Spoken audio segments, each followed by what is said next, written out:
Friend in my adversity, I shall always cherish most.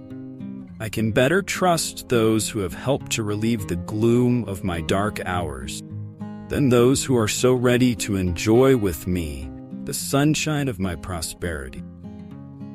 If we are to have another contest in the near future of our national existence, I predict that the dividing line will not be Mason and Dixon, between patriotism and intelligence on the one side, and superstition, ambition, and ignorance on the other. I only knew what was in my mind, and I wished to express it clearly. In every battle there comes a time when both sides consider themselves beaten. Then he who continues the attack wins. I have never advocated war except as means of peace. So seek peace, but prepare for war. Because war never changes. War is like winter, and winter is coming. The art of war is simple enough. Find out where your enemy is. Get at him as soon as you can. Strike him as hard as you can, and keep moving on.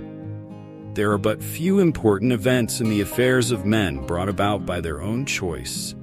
Leave the matter of religion to the family altar, the church, and the private school, supported entirely by private contribution. Keep the church and state forever separate. There never was a time when, in my opinion, some way could not be found to prevent the drawing of the sword. I have never advocated war except as a means of peace. The distant rear of an army engaged in battle is not the best place from which to judge correctly what is going on in front. The darkest day of my life was the day I heard of Lincoln's assassination. I did not know what it meant. Here was the rebellion put down in the field and starting up in the gutters. No other terms than unconditional and immediate surrender. I propose to move immediately upon your works.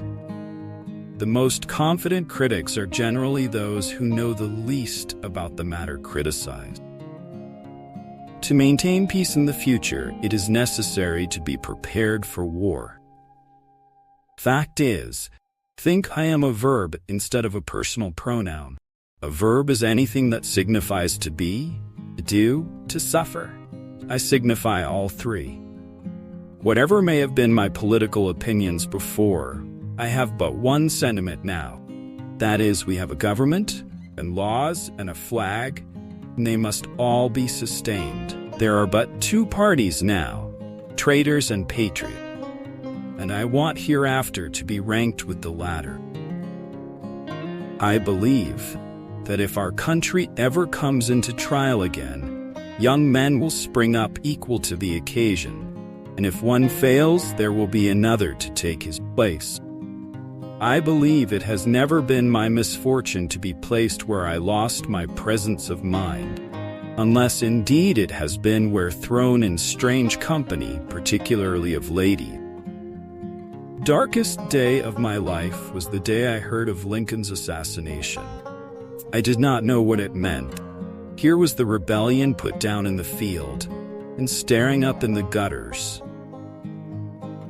I thought how little interest the men before me had in the results of the war, and how little knowledge they had of what it was all about.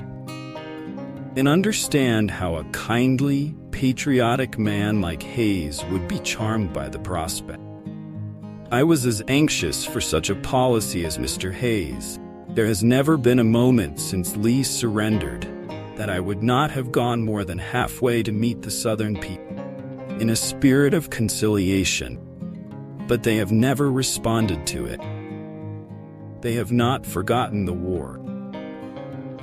Neither of these speculations is unreasonable, and they are mentioned to show how little men control their own destiny. The trouble seemed to be the lack of experience among the officers, which led them after a certain time to simply quit, without being particularly whipped, but because they had fought enough. The enemy had been much demoralized by his defeats at Champion's Hill and the Big Black, and I believed he would not make much effort to hold Vicksburg.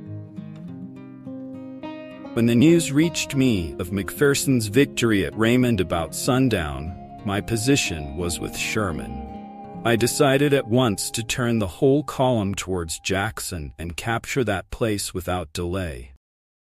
I am not aware of ever having used a profane expletive in my life, but I would have the charity to excuse those who may have done so, if they were in charge of a train of Mexican pack mules at the time. This treatment may have answered with the early ailments of the Indians. With the measles or smallpox, it would kill every time. During my year on the Columbia, the sight to me was sickening. I could not see how human beings could enjoy the sufferings of beasts, often of men, as they seem to do on these occasions. There will be people who will not be consoled for the loss of a cause which they believed to be holy. The fact is, the Constitution did not apply to any such contingency as the one existing from 1861 to 1865. Its framers never dreamed of such a contingency occurring. They had foreseen it. Probabilities are they would have sanctioned the right of a state or states to withdraw rather than that there should be war between brothers. I never forgot that he had as much reason to fear my forces as I had his.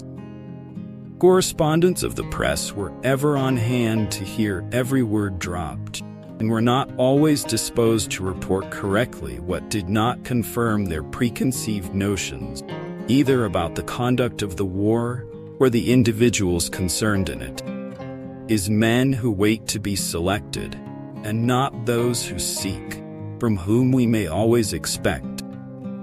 Forrest indeed performed the very remarkable feat of capturing, with cavalry, 2 gunboats and a number of transports, something the accomplishment of which is very hard to account for.